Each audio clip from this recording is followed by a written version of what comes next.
Alrighty, folks, it is time for Grand Prix Neo Stehlia, the last standard GP of the Solitaire season. Not the last standard tournament of the season, of course, as next month brings with it the Revolution World Championships of 2025 to 2026. It's going to be a very exciting World Championships, and the format that we're going into is going to be really important to get a good hold of. And so I was tinkering with a few different rogue brews, a few different really spicy ideas out there, and none that I could settle on felt even remotely as well positioned as a deck that has just kind of done really well over the last 2 months. Kind of didn't really get a whole lot of attention in the February patch, got a ton of attention this month, but still, in spite of the fact that it got a ton of attention, has been doing really well. Just to make sure that I'm getting this correct here, uh, two of the three decks to make it to the deck lists page so far this month are this strategy with 9-1 across those two runs, courtesy of Caillou 102, who has been really jamming Jeskai Dragon Control in the wake of his victory last month. And full credit's going to go to Caillou here. This is card for card his most recent league deck, which he went 5-0 with. And I'll be honest, there's one inclusion sort of to adjust from the hits to some of the various battles in here that was the deciding factor that swayed me to wanting to really play this deck. So before we dive into what Jeskai Dragon Control looks like this month, if you want to check out the format for yourself, links in the description below to all of the usual key resources. That is both of our format search engines, those being the LackyBot search engine and Escape from Limbo. There's also the Revolution Compendium, so you can sort through all of the cards sorted by card roles. And there is the Custom Magic Discord server where you can play the format for yourself, talk with people about the format, and check out all of the other projects that people are working on. In addition, as is always the case with tournament videos, there is a link to the current tournament bracket where you can check out how the tournament's going, who's placed where. If you don't mind spoilers as the month goes on, you're free to check out that to see how things are going. But I would highly recommend, if you do care about spoilers, maybe stay tuned to the video run in the meantime. So, Jeskai Battle Control was one of the most dominant strategies over the last 2 months. It got second place in the hands of Dr. Chipmunk back in January. Last month, Chipmunk was not the only player to bring Jeskai Battle Control. Caillou 102 also brought Jeskai Battle Control with a twist, including a Dragons package in the sideboard alongside Iviana Dragon Tamer. And those two players were the only two players to make it through the Swiss portion of the tournament undefeated. And in fact, Caillou won the whole thing fully undefeated the whole way through, with the only loss either deck faced being against the player who took second place in the tournament, that being Cat and Tree, I believe, on a tokens aggro strategy, which surprised me. I certainly had not a whole lot of hope in aggro last month, but aggro getting second place in the GP puts my previous concerns to shame a little bit. So Battle's got a lot of really big hits this month, but the Iviana side of the package, which only really started to get a ton of attention back in the back half of January, courtesy of Silver Parabellum, and then Caillou 102, of course, bringing it to the GP last month, started to really bring Iviana into the forefront of this archetype. Iviana's been around in the format since January of last year, didn't see a ton of success over the year leading up, but I think the thing that really solidifies Iviana's place in the format was the addition of Solitaire and all of the different adventure dragons. So let's talk about the main deck, and then we can talk about this, some of the sideboard stuff, but before we can really dig into the main deck or the sideboard, we should talk about Iviana and talk about the sideboard package she brings with. So Iviana Dragon Tamer is a 5-mana blue-red planeswalker that starts at 4 loyalty, gives your dragons Ward 2 and Haste passively. She can +1 to deal X damage to up to 1 target creature or planeswalker, where X is 2 plus twice the number of dragons you control. So realistically, it is 2 times the number of dragons you control, treating you as always controlling quote-unquote 1 dragon, treating Iviana as the first dragon. We're doing funky math here. So essentially, you can uptick, deal 2 damage to a creature or planeswalker on an empty board. When your board's empty, if you have dragons in play, that could start dealing 4 damage, 6 damage. It's hard to really get above 6. It's hard to really get to 6, but there are worlds and possibilities where you could theoretically start dealing damage like that. So she's a decently solid removal engine, but not super amazing on her own. 5 mana is a lot to start dealing 2 damage pinpoint every turn. The real power and appeal behind Iviana is that -2. You may reveal a dragon card you own from outside the game and put it into your hand and create 2 treasure tokens. Now, we have 4 dragons in the sideboard, 3 of which were introduced this season. We have 1 copy of Asulio the Watchful Star. Path of Ignility is blue-blue for an instant adventure that counters target non-creature spell. Otherwise, Asulio is a 10-mana 10/10 with flying. When we cast Asulio, we can reveal up to 2 non-creature cards we own from outside the game, put them into our hand, and is just going to hit really hard when we cast him.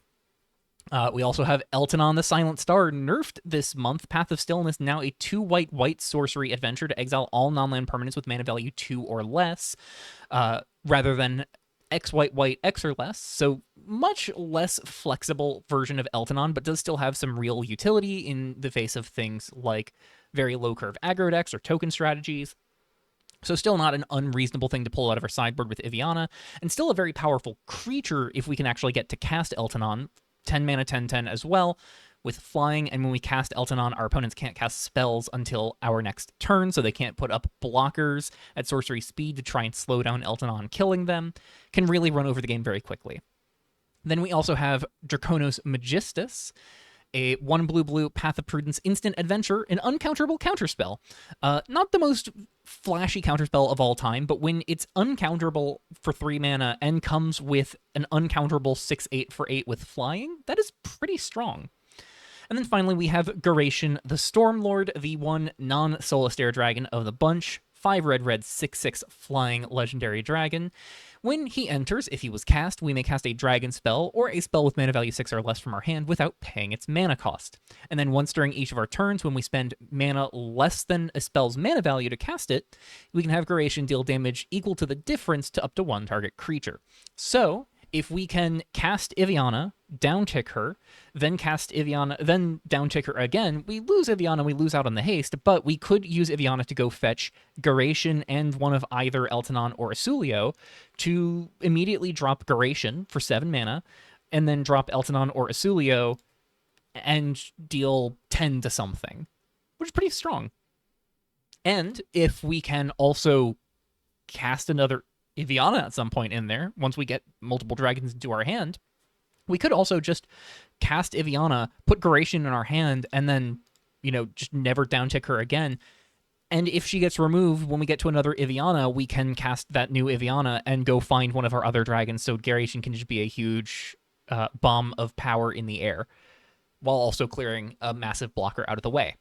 Realistically, though, Garation's just fine even if we're not free casting a giant dragon. Like, everything in our deck is mana value 5 or less, so everything in our deck is castable off of Garation's enter trigger. So we can still absolutely, downtick Iviana, cast, get Garation, next turn cast Garation, go cast any other spell in our hand and be fine without needing to downtick Iviana again. And then Iviana's uptick deals 4, which is really strong as well. So really strong flexibility there. Iviana just offers a lot of power. Only 4 cards in the sideboard to really make her work, so it's not a huge demand to really make her hum. So hopefully we can really test the power and limits of Iviana Dragon Tamer this month. So the deck in its totality is a 25 land control deck. We are on a solid distribution of card selection, interaction, counter spells. We have a couple board wipes in there. We've got 5 board wipes, and then some solid ways to sort of help us stabilize. So the real stabilizing element here is Offset Daemon. Offset Daemon, even without battle, still very good.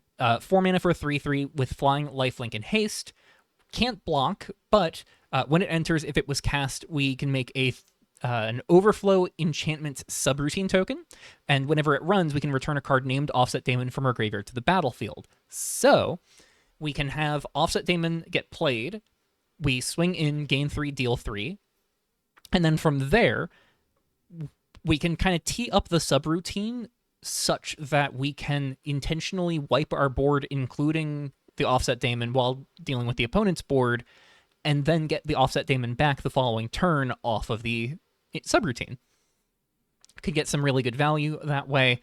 We also have a small bit of incidental self-mill, a little bit of discard in here, so that can also let us get some free value where if we have an Offset Daemon in our graveyard, we cast one, can tee up the overflow subroutine for the following turn, and get another Offset Daemon to really amp up the pressure, amp up the life gain, really help us buy a lot of time. The other creature that we have in the main is 3 more copies of Draconis Magistus. Turns out, really good counterspell. So not an unreasonable thing to just kind of be holding in hand, can really check just about anything that opponents try to put on the stack, and give us time to try and get to our more meaningful means of kind of closing out the game. Otherwise, a lot of it's card selection and interaction. So we talked about Draconis Magistus, let's talk about the other counterspell, and we'll cover the interaction suite first. Their other counterspell here is Overrule Will. 2 mana instant, counters a spell unless its controller pays 2, so classic Quench, and it has target player mill 3 cards. We're actually often going to be targeting ourselves, and we'll get into why a little bit more when we talk about the card advantage suite, but this is just another way to help us get some Offset Daemons in the graveyard, so when we cast one, we can have others teed up to already get more value, which is really nice. Otherwise, we have some solid targeted removal. We have Fateful Ascent. So 2 mana, destroy a creature, enchantment, or planeswalker. Its controller creates a chart token. This is just going to be really nice to pick off a problem permanent for relatively efficient means. Yes, they can get a land, and given how slow the games are going to be moving, that can potentially let our opponent crawl out from under some of our more powerful effects, can help them get out from under an Overrule Will, potentially. But realistically, this is just sort of a solid way to check the board. It's really powerful. No harm in just having it to check anything that's going on. Can kill adventure creatures pretty effortlessly. Then there's also Terminal Impact. Very good tool when we're just building up a bunch of mana. X and a red, can't be countered, so good against other control decks. Deals damage equal to the amount of mana spent on it to cast it to any target, and then if we spent at least 7 mana, we could just have it deal that much to each creature and each player instead. It's a strong removal spell. It continues to be absolutely phenomenal, and this is the last standard GP where it will be legal. It rotates out in May, so Worlds next month will be the last time anyone gets to play with it in standard, so might as well give it one last ride. There's also, I mentioned 5 board wipes. There's 3 copies of Deafening Clarion here, just to sort of check the aggro decks a little bit. Deal 3 to each creature, can give our creatures lifelink in a pinch. Doesn't matter necessarily with Offset Daemon giving it lifelink, but we could give Draconis Magistus lifelink. We could give any of our dragons that Iviana pulled out of the sideboard lifelink in a pinch to really just help us stabilize a little bit harder. Realistically, though, this is just a deal 3 to each creature in a pinch. We have a board wipe available to check aggro a little bit. There's also 2 copies of Clash at Orith Cross. Yes, did get a change this month, but I think the change actually just made it so much better. So now, rather than having this end step make a token effect at 2 defense, I believe it used to be, and then a passive Anthem to give your 1/1 tokens and all other tokens you have +1/+1 in Vigilance, instead, when it hits 3 defense, so you only need to deal 2 damage to it, you make 2 2/2 white knight creature tokens with Vigilance. So they're the 1/1 tokens from before, but with the +1/+1 in Vigilance Anthem as though it was already defeated, just baked in. So even if Clash at Orith Cross gets removed, you still have the tokens with that buff. And now, if it's defeated, whenever you attack, you gain life equal to the number of attacking creatures, which means, while it's not going to come up very often, it is a way to further stabilize in the face of aggressive strategies, because Offset Daemon attacks battles really effectively. You can have Offset Daemon chip away at Clash at Orith Cross, get you some 2/2s to help you block a little bit better, and once Clash is defeated, your Offset Daemons gain you additional life whenever you attack, your Vigilant tokens gain you additional life whenever they attack. Oh, and also, it's still a 5-mana board wipe with all of this added value. I'm going to be really honest here. I think Clash at Orith Cross got better in the wake of this patch rather than worse, so that's part of why I was swayed to play this deck.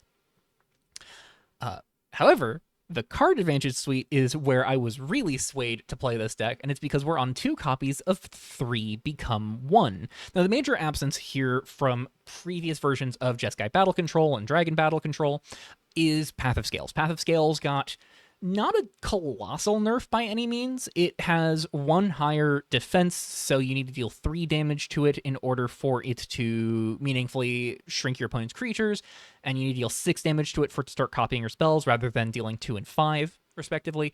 And instead of drawing 3 cards, it is now a stock up. Look at top 5, put 2 into hand. I don't think Path of Scales is unplayable by any means. I think it's still a very strong card. However, 3 Become 1 is one of my favorite cards from Exalted Twiltree, and I have not been able to figure out how to best put this card to use. And then I see Caillou getting a 5-0 run with this card as a 2-of. I almost knocked this up to a 3-0, but I think I'm just going to rock it with Caillou's numbers. Being fully honest, the deck list name that I have submitted is Caillou's a better deck builder than me. Because I know Caillou's a good deck builder. The only card I have in the format as of now is a Fantasy Worlds promo because I correctly predicted that Caillou was going to win the 2024 World Championships. So I have some general faith in Caillou as a deck builder and as a player. Certainly, I will not be able to lean on Caillou's gameplay pedigree through this run, but I'm going to lean on Caillou's deck building a little bit here. So 3 Become 1. 5-mana instant, has a cost reduction clause to cost 3 generic mana less. That's never going to happen. Doesn't matter. First line of text, flavor text. The really important thing here is that just that it's a 5-mana draw 3. Not amazing, but for instant speed, it's not awful by any means. And then we get to cast a spell with mana value 3 or less from our hand without paying its mana cost. So actually, pretty damn strong. This is if we have a spell in our hand to cast, 2 mana, draw 3, then spend 3 mana on something that's in our hand. Really powerful. Important to note here, Deafening Clarion at instant speed gets a lot better. Draconis Magistus, Path of Prudence, can be cast off of 3 Become 1 because it is a mana value 3 or less spell from our hand. Yes, I've double-checked this rule prior to saying this. Any of our interaction really can be used with 3 Become 1. The only downside is that Terminal Impact doesn't work off of it, but that's a small price to pay for an otherwise pretty strong draw 3 spell here, and one that doesn't leave our shields down quite the same as Path of Scales did. Otherwise, our card advantage suite is more centered around individual selection, replacing a card in our hand with another card. That would be 4 copies of Seafloor Treasures. The other reason that Overrule Will is really good for us, it's a 2-mana instant speed sleight of hand, but the card goes to graveyard instead of the bottom of our library for the one we don't take. And then we can surface it for 2 and a blue later on to cast from our graveyard, so long as there are 6 or more other cards in the graveyard as well. So, as we mill ourselves with Overrule Will, not only are we going to get to put Offset Daemons in the graveyard, we're also going to be able to fuel and enable Seafloor Treasures, potentially even mill over Seafloor Treasures. While milling over Seafloor Treasures, not the best, because we missed out on the front face of this spell, effectively. We do just get free value from milling it into our graveyard, so that's nice.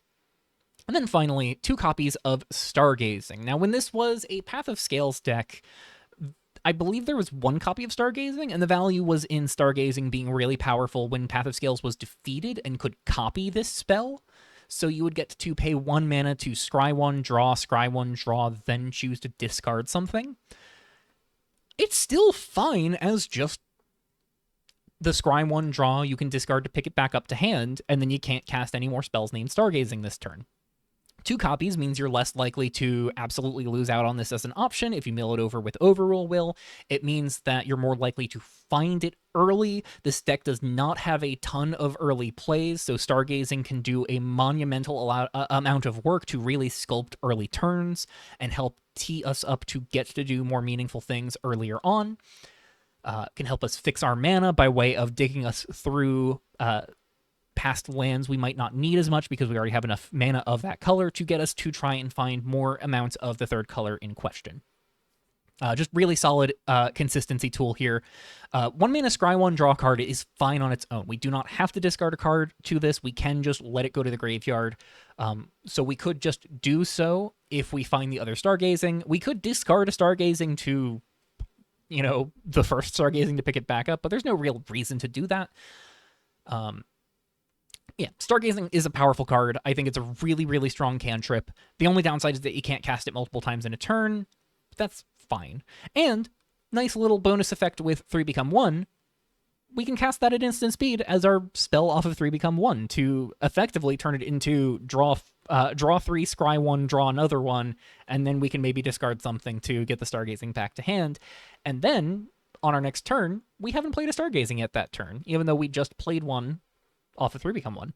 So nice little bonus efficiency for our overall card selection suite there. Moving on to mana base, I mentioned this is a 25 lands deck, a lot of emphasis on trying to hit land drops consistently. There are very few basic lands in this deck, and there are as many basic lands as there are fetch lands.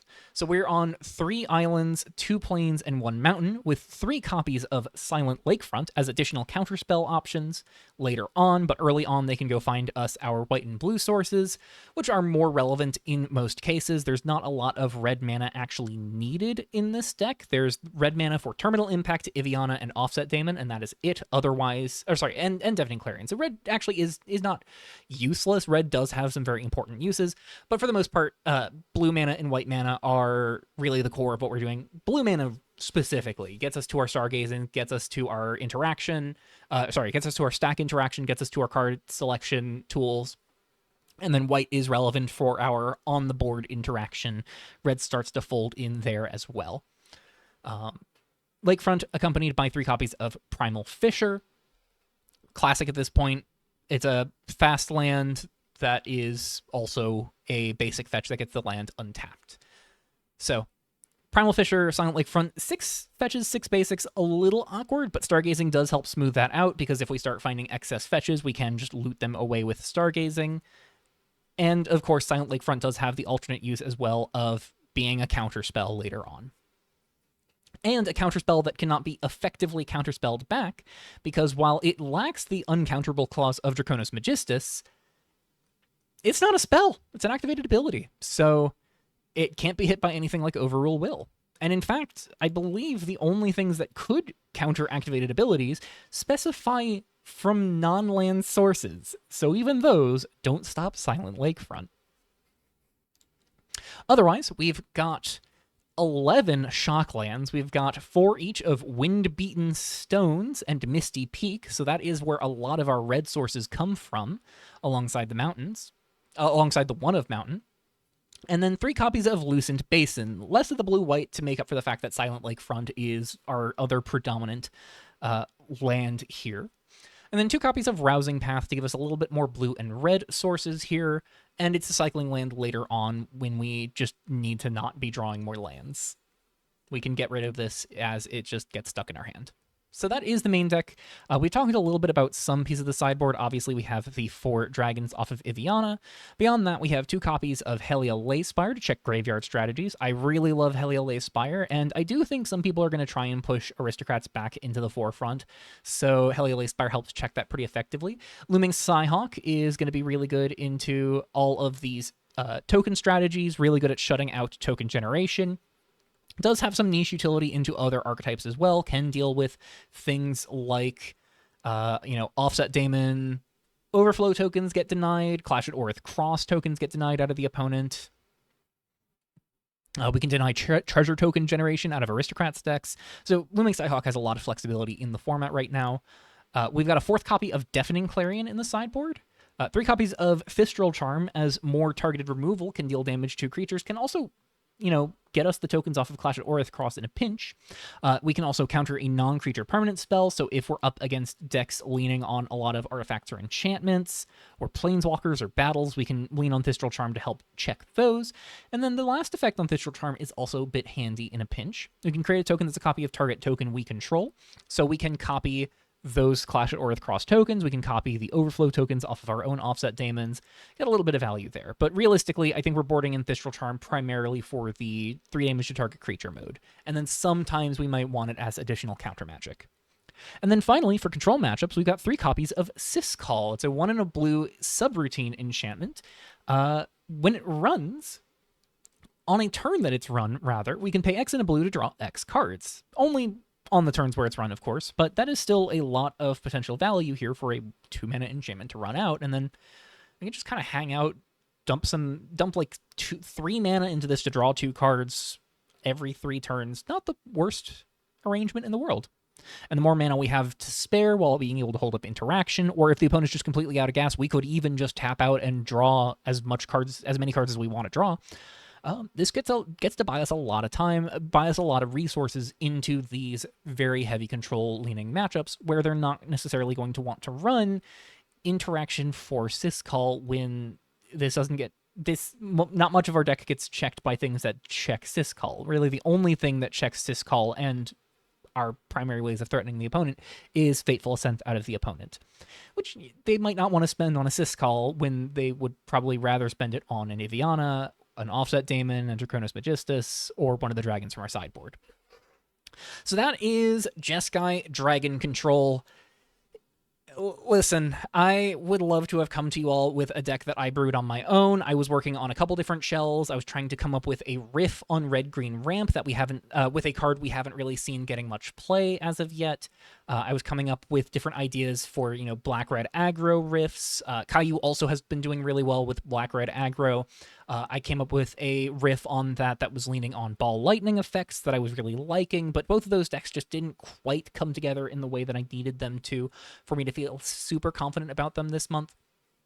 And ultimately, I think if this deck is going to continue to be a major force in the meta, there is no better way to learn how to navigate Dragon Battle Control, or now just Dragon Control, than playing it myself. So we'll see how it all fares. Obviously, I do not have the skill that Caillou necessarily has, so Caillou would be able to pilot this much better than I, and certainly Caillou in particular may be watching some of these videos and having some thoughts on where I might be making this plays, but that is the joy of getting to play one of these things. And with us qualified for Worlds already, the stakes are a bit lower on us actually really performing this month.